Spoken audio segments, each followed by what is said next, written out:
আগামী জাতীয় সংসদ নির্বাচনকে অবাধ সুষ্ঠু নিরপেক্ষ করতে র্যাব 11 সিপিসি এর কোম্পানি কমান্ডার মোহিত কবির শেরনিয়াবাতের নেতৃত্বে এখানে চেকপোস্ট পরিচালনা হচ্ছে এবং যে কোনো ধরনের নাশকতা সহিংসতা যেন এড়ানো যায় নির্বাচনকে ঘিরে সে বিষয়টি মাথায় রেখে কিন্তু তারা এখানে বিভিন্ন ধরনের তল্লাশি করছে। যাকে সন্দেহ হচ্ছে তাকেই তারা ব্যক্তিগতভাবে তল্লাশি করে দেখছেন তার সাথে কোনো ধরনের আগ্নেয়াস্ত্র আছে কিনা, কিংবা যে গাড়িগুলোকে তাদের সন্দেহ হচ্ছে সেগুলোকে তারা তল্লাশির আওতায় আনছেন।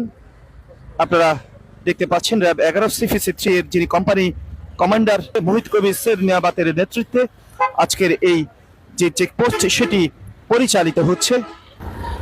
যে গাড়িগুলোকে তাদের সন্দেহ হচ্ছে গাড়িগুলোকে দাঁড়িয়ে তারা তল্লাশির আওতায় নিয়ে আসছে এবং তারা সেগুলো তল্লাশি করছে। কোনো ধরনের আগ্নেয়াস্ত্র কিংবা বিস্ফোরক দ্রব্য কিছু আছে কিনা সে বিষয়টি দেখছেন র্যাবের অফিসাররা, এবং যাকেই কিন্তু সন্দেহ হচ্ছে তাকেই তল্লাশির আওতায় আনছেন এবং তল্লাশি করছেন। যারা নিরপরাধ তাদেরকে ছেড়ে দেওয়া হচ্ছে এবং ঠিক এভাবেই র্যাব 11 সিপিসি এর কোম্পানি কমান্ডার মোহিত কবির শেরনিয়াবাতের নেতৃত্বে এই যে চেকপোস্ট সেটি পরিচালিত হচ্ছে।